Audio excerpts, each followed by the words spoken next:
চশমা museum, a house of world class, জলট্যাক মোড়, বহরমপুর মডার্ন হোটেলের সামনে। সংখ্যালঘু অধ্যুষিত মুর্শিদাবাদ লোকসভা ভোটের প্রচারে সুর বেঁধে দিতে এলেন বিজেপির কেন্দ্রীয় নেতা মুক্তার আব্বাস নাকভি।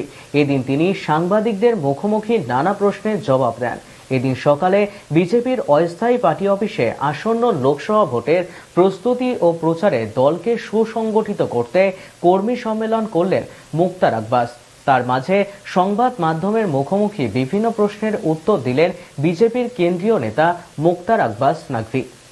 और नरेंद्र मोदी जी सत्य और धर्म के योद्धा के रूप में इस महाभारत में विजय पताका फहराएंगे, क्योंकि नरेंद्र मोदी जी ने जो कट, कमीशन, करप्शन, कम्युनलिज्म का जो कलंक था, उस कलंक को पूरी तरह से साफ किया है इन 10 सालों में।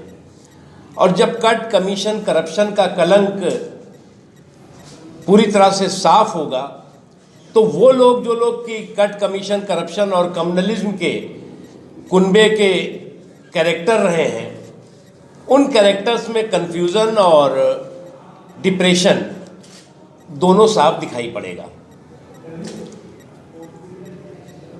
इन 10 सालों के अंदर नरेंद्र मोदी जी ने जहां देश की आन बान, शान और सम्मान को ताकत दी है, वहीं पूरी दुनिया में भारत के सांस्कृतिक राष्ट्रवाद, कल्चरल नेशनलिज्म के ध्वज को भी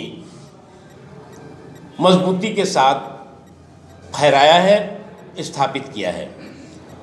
और भारत सांस्कृतिक राष्ट्रवाद या कल्चरल नेशनलिज्म की शक्तिपीठ है, लेकिन कुछ so called pseudo secular forces ने भारत के सांस्कृतिक राष्ट्रवाद का अपहरण करके छद्म धर्मनिरपेक्षता, सीडो सेकुलरिज्म का राजनीतिक खेल किया, जिसका कि देश को बहुत बड़ा नुकसान हुआ है।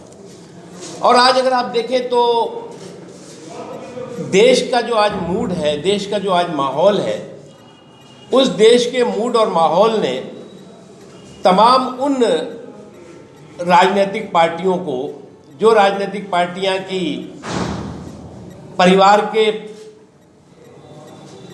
आंगन में सिमटी हुई थी, वो कोई पार्टी जो है वो माई बाप की पार्टी बन गई है, कोई बुआ भतीजे की पार्टी बन गई है, कोई भाई भतीजे की पार्टी बन गई है, कोई माँ बेटी और बेटे की पार्टी बन गई है, और कोई भाई बहन की पार्टी बन गई है।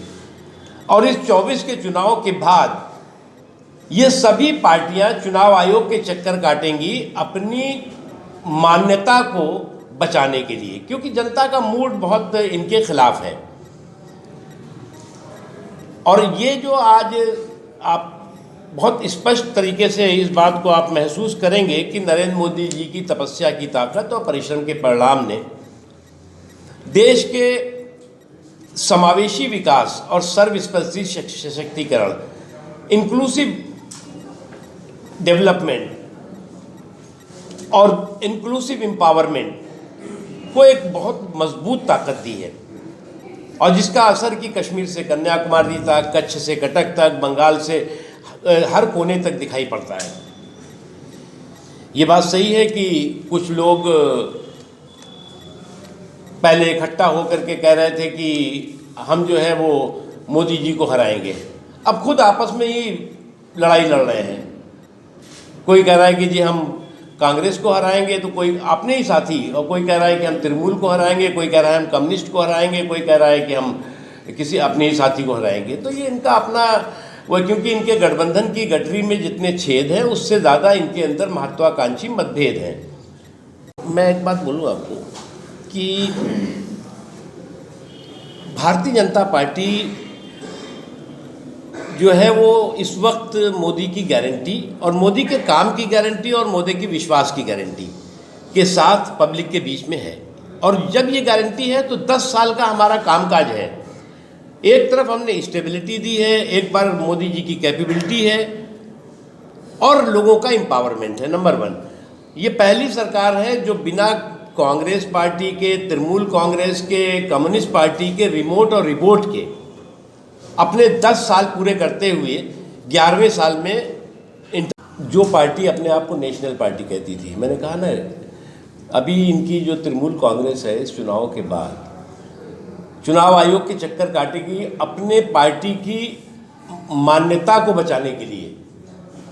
बीजेपी नेशनल पार्टी है, नेशनल पार्टी में नेशनल वर्कर हैं, वो सभी जगहों पे जाते हैं। बंगाल का कार्यकर्ता जो है वो मुंबई में जाता है, बंगाल का हमारा कार्यकर्ता केरला में जाता है, उत्तर प्रदेश में जाता है, उत्तर प्रदेश का कार्यकर्ता यहाँ आता है। तो ये तो हमारा नेशनल पार्टी है ना भाई, वो आपकी तरह की पार्टी नहीं है कि हम जो है वो कहीं और नहीं जा सकते, कोई और बुलाता नहीं है इनको। तो जो है वो कांग्रेस जो इनकी साथी है वही नहीं बुलाती इनको कहीं। दायित्वे आमादेर प्रबल राहा आमादेर अभिभावक जार लिडारशिपे आमरा चलছি এবং এই ইলেকশন করছি। গতকালকে আপনারা জানেন ব্রিগেড গ্রাউন্ড থেকে 42টি লোকসভার প্রার্থী নাম ঘোষণা করেছেন। তার মধ্যে আমাদের মুর্শিদাবাদেও 3টে প্রার্থীর নাম তৃণমূল কংগ্রেস ঘোষণা করেছে। আমি এর আগেও বারবার বলেছি বিধানসভার সংখ্যা এবং বিধায়কের সংখ্যা আগে কি ছিল এখন কি হয়েছে। এইবার